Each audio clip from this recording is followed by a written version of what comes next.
चलिए, आज एक बहुत ही दिलचस्प और सच कहूं तो थोड़ी मुश्किल बात करते हैं। किसी और को बदलने की कोशिश हम सबने कभी ना कभी ये किया है ना। और अक्सर हाथ लगती है निराशा। तो आज हम यही समझने की कोशिश करेंगे कि आखिर ऐसा होता क्यों है। तो चलिए सीधे मुद्दे पर आते हैं। हम सब ने अपनी जिंदगी में कभी न कभी किसी को बदलने की कोशिश तो जरूर की है, चाहे वो दोस्त हो, पार्टनर हो या कोई फैमिली मेंबर। पर ये एक ऐसी लड़ाई लगती है जिसे जीतना लगभग नामुमकिन है। सवाल तो यही है कि आखिर क्यों। और ये सिर्फ किसी एक की कहानी नहीं है, ये हम सबका अनुभव है। एक ऐसी लड़ाई जो कभी जीती नहीं जा सकती। और पता है, सबसे बुरी बात क्या है? ये रिश्तों में सिर्फ तनाव पैदा करती है। हम कितनी भी कोशिश कर लें, कितना भी समझा लें, घंटों बहस कर लें, लेकिन आखिर में नतीजा ढाक के तीन पात। और पता है, इसका जो जवाब है वो हमारी सोच से कहीं ज्यादा सीधा और पक्का है। हमें लगता है कि शायद हम सही शब्द इस्तेमाल नहीं कर रहे या हमारी स्ट्रैटेजी गलत है।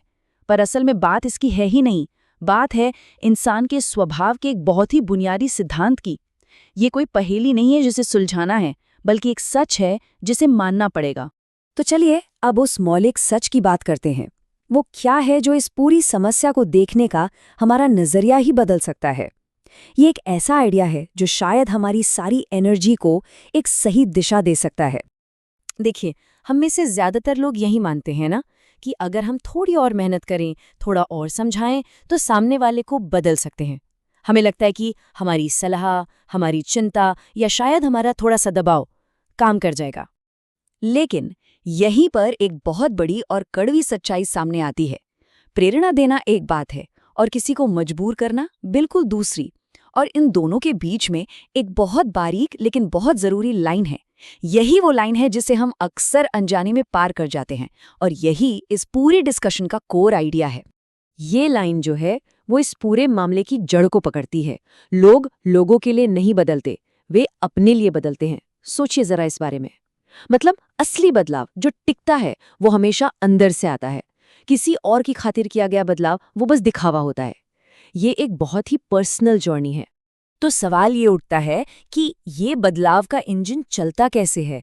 मतलब वो असली चिंगारी, वो असली मोटिवेशन आखिर आता कहाँ से है जो किसी इंसान को बदलने पर मजबूर कर देता है। इसे समझने के लिए ना हमें दो ताकतों को देखना होगा जो एक दूसरे के बिल्कुल ऑपोजिट हैं। एक तरफ है बाहरी दबाव, मतलब दूसरों का प्रेशर, दूसरों के लिए बदलना। और दूसरी तरफ है अंदर का फैसला, मतलब अपने लिए बदलना। एक टेम्पररी है, कुछ वक्त के लिए, और दूसरा आपकी जिंदगी बदल सकता है। बाहरी दबाव वाला बदलाव तो बस ऊपरी होता है, टिकता नहीं। लेकिन जब फैसला अंदर से आता है ना, तो वो परमानेंट होता है। और ये जो आंतरिक निर्णय है, ये किसी भी असली बदलाव के लिए सबसे जरूरी चीज है, नॉन निगोशिएबल। ये वो पॉइंट है जब कोई इंसान खुद से अकेले में ये फैसला करता है कि बस अब बहुत हुआ, अब मुझे बदलना ही है। ये वो मोमेंट है। बिल्कुल, जैसा कि कहा गया है, लोग आपके लिए नहीं बदलते, वे मेरे लिए नहीं बदलते, वे अपने लिए बदलते हैं। ये बात इस पूरी प्रोसेस को इतना पर्सनल और पावरफुल बनाती है। कोई भी बाहरी ताकत, चाहे वो कितनी भी बड़ी क्यों ना हो, इस अंदर की आवाज की जगह नहीं ले सकती। ठीक है, तो अब जब हम ये समझ गए हैं कि हम किसी को फोर्स नहीं कर सकते, तो इसका मतलब क्या है? क्या हमें हाथ पर हाथ धरकर बैठ जाना चाहिए? नहीं। इसका मतलब है हमें अपना फोकस बदलना होगा, अपने काम करने का तरीका बदलना होगा। देखिए, जब भी हम किसी को बदलने के लिए फोर्स करते हैं, तो हम एक साइकिल में फंस जाते हैं, एक फ्यूटाइल साइकिल। पहला स्टेप, हम कोशिश करते हैं।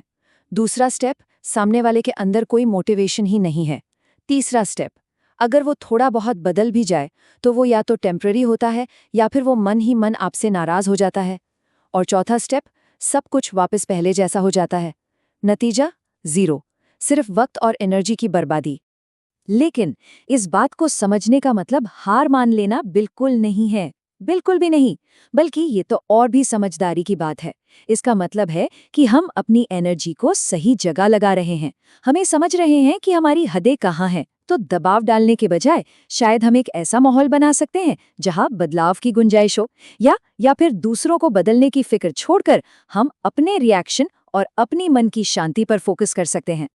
और ये सब हमें एक आखिरी और शायद सबसे पावरफुल कंक्लूजन पे लेकर आता है, एक ऐसी लाइन जो इस पूरी बहस को एक ही झटके में खत्म कर देती है। और वो लाइन है, अगर वे बदलना नहीं चाहते तो वे नहीं बदल रहे हैं, बस फुल स्टॉप। ये अंतिम सच है। अगर उनकी अपनी इच्छा नहीं है तो कुछ भी नहीं हो सकता। हमारे इरादे कितने भी अच्छे क्यों न हो, सब बेकार है। तो ये सारी बातें हमें एक बहुत ही ज़रूरी सवाल पर लाकर छोड़ देती हैं। अगर हम ये जानते हैं कि बदलाव सिर्फ अंदर से आता है, तो हमें अपनी कीमती एनर्जी आखिर लगानी कहाँ चाहिए? दूसरों को बदलने की उस नाकाम कोशिश में जिसका नतीजा हम जानते हैं, या फिर उस एक इंसान को बदलने में जिस पर हमारा पूरा कंट्रोल है, यानी खुद को?